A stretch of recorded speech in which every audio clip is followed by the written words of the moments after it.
She slammed the car door and ran barefoot into the rain, her breath tearing out of her chest as Victor's angry voice echoed behind her. Her phone buzzed again. Another warning message. Another reminder that she was not as free as she thought. Maya didn't look back. She just ran, not knowing where she was going, only knowing that staying would destroy her. Just 3 years earlier, she had been running from a very different life. Back then, Maya lived in a small apartment with peeling paint and a leaking kitchen sink. It was quiet, almost too quiet, except for the soft hum of the ceiling fan and the sound of Daniel typing late into the night. Daniel was her husband, poor, exhausted, but endlessly gentle.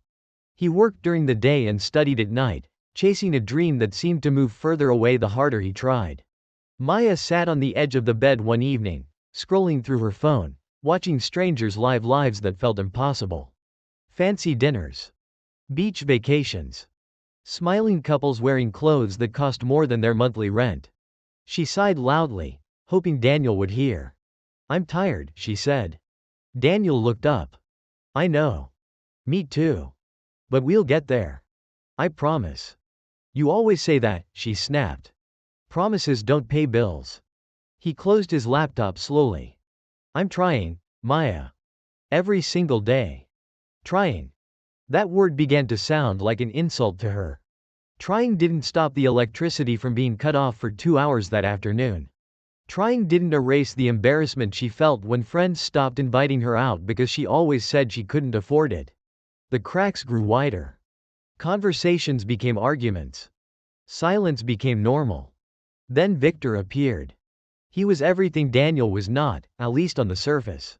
He walked into her life with confidence, expensive cologne, and an easy smile that made people lean in when he spoke. He noticed Maya at a charity event she attended with a friend. He asked about her dreams, not her struggles. He listened, then laughed softly and said, "You're too smart and beautiful to be living small." Those words stayed with her. Victor didn't hide his wealth.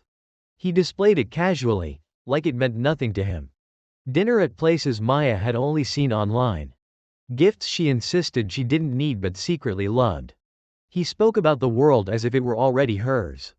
"You deserve more than survival," he told her one night as the city lights reflected off his car windows. "Life is meant to be enjoyed."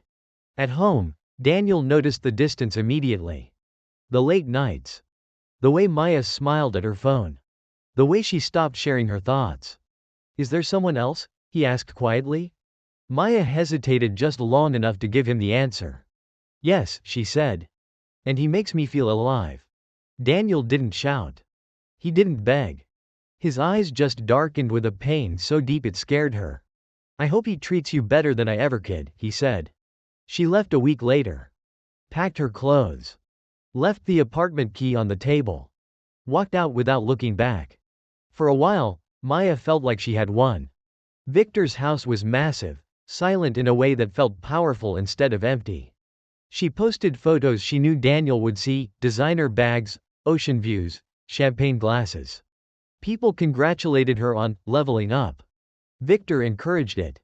"Let them see what success looks like," he said. But slowly, things began to shift. Victor started asking where she was going, who she was meeting, why she needed to go out alone. At first, it sounded like concern. "I worry about you," he said. "This world isn't kind." Then it became rules. "Don't wear that. It draws attention. You don't need friends who don't understand our lifestyle. Why do you still talk about your ex?" When Maya tried to laugh it off, Victor's expression hardened. His voice dropped.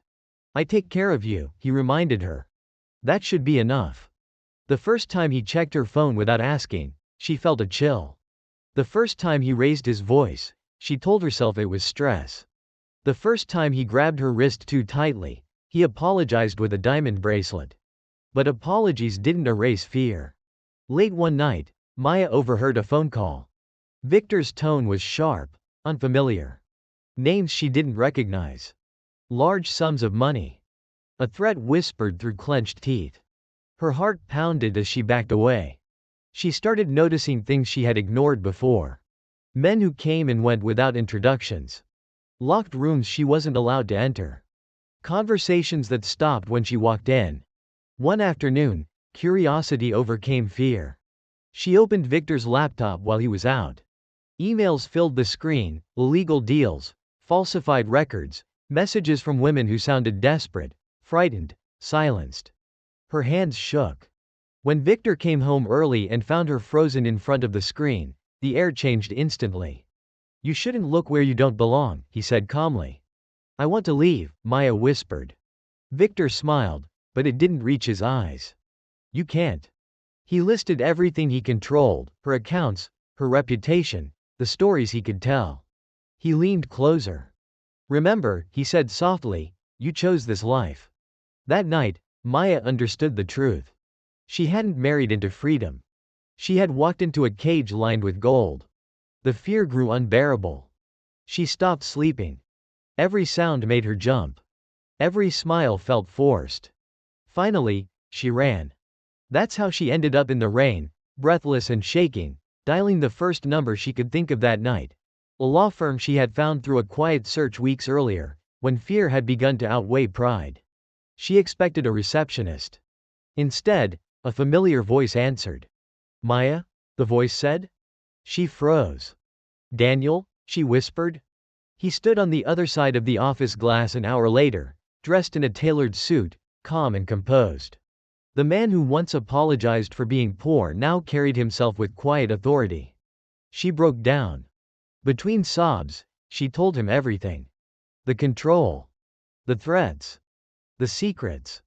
Daniel listened without interrupting. Without judgment. When she finished, she looked at him through tears. "I don't expect you to help me. I know I hurt you." He nodded slowly. "You did. But no one deserves to be trapped." He explained his journey, how losing her had shattered him, how he had poured everything into his studies, how failure had no longer been an option. He never once mentioned revenge. They moved carefully. Evidence gathered. Authorities contacted. Each step was dangerous. Victor sensed something was wrong. The messages turned cruel. Then threatening. "You think you can escape me?" Victor wrote. "I own the ending of this story." But Victor underestimated the one thing money couldn't buy: patience. When the truth finally surfaced, it came fast and loud. Investigations. Arrests. Headlines. The empire Victor had built collapsed under the weight of its own corruption. Maya watched it all from a safe distance, shaking but free. When she tried to thank Daniel with money she had managed to secure, he refused. "I didn't help you to own you," he said. "I helped you so you could live." They stood in silence for a long moment. "Do you hate me?" she asked. Daniel thought about it. "No," he said honestly. "I just don't need you anymore." That truth hurt more than anger ever could. Maya walked away with freedom, but also with a lesson etched deep into her soul. Wealth without character had nearly destroyed her. Love without control had saved her. Daniel watched her leave, peaceful, knowing he had become the man he once promised he would be, not for her, but for himself. And somewhere in the quiet aftermath, Maya finally understood that not every rich man is a blessing, and not every poor man is a failure. If this story moved you, don't forget to like this video, subscribe to the channel for more powerful stories like this, and comment below. What would you have done if you were in Maya's place?